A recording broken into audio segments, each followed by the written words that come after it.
এয়া পানীলাও গছ ৰোৱা হৈছিল এতিয়া যেহেতু বহাগৰ মাহ পানী গছবিলাক মৰি মৰি যাই আছে কিন্তু অলপ চলপ কভাৰ কানি দুই এটা পানীলাও দেখা পাব আপোনালোকে চাব কিন্তু ফাৰ্ষ্ট টাইম বহুত লাগিছিল এইটো দুই ৰকমৰ মানে দুটা প্ৰজাতিৰ লাও আছে এইটো বেছি বগা যেনেকুৱা বগা মানুহ আৰু এইটো অলপ কলা মানে এইটো মিঠা বৰণৰ এনেকুৱা টাইপৰ আৰু এইবিলাক বেঙেনা গছ এইটো 12 বেঙেনা যিটো মানে 12 মাহে পায় আৰু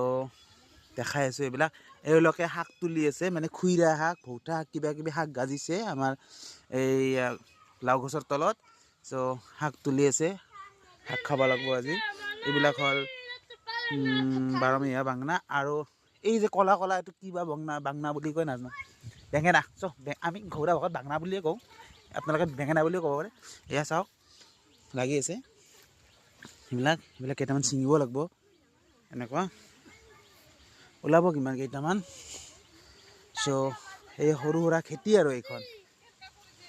আচলতে এটা মিছা কথা ক'লোঁ এইটো মোৰ খেতি নহয় মই মানে আমাৰ ভণ্টিহঁতৰ ঘৰত আহিছোঁ যোৱাকালি চ' আজি বাগানত সোমালোঁ যিহেতু ঘৰত যাম ইয়াৰ পৰা কিবা কিবি অলপ লৈ যাব লাগিব সেইকাৰণে ভাবিছোঁ ইমান ধুনীয়া খেতি এখন যদি মই দেখা পাইছোঁ তথাপিতো আপোনালোককো দেখাব লাগে আৰু চ' এইবিলাক বেঙেনা লাগি আছে ইয়াৰ পৰা কেইটামান ল'ব লাগিব চাওকচোন খেতিখন দেখি আপোনালোকৰ কেনেকুৱা লাগিছে কমেণ্ট কৰি জনাব দেই এইবিলাক পানীলাও মানে বেছি ডাঙৰ হোৱা নাই তথাপিতো ইয়াতকৈ ডাঙৰ হ'ব দিব নোৱাৰা আৰু কাৰণ ছিজনটো যিহেতু যাই আছে চ' এনেকৈ খাব লাগিব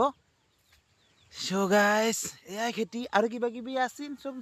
কাৰণ আৰু নতুনকৈ কৰিব আৰু জিকা ভোল এইবিলাকৰ খেতি এইবিলাক আমাৰ ভাগিন চ' বাই বাই খেতিখন কেনেকৈ লাগিল জনাব দিয়ক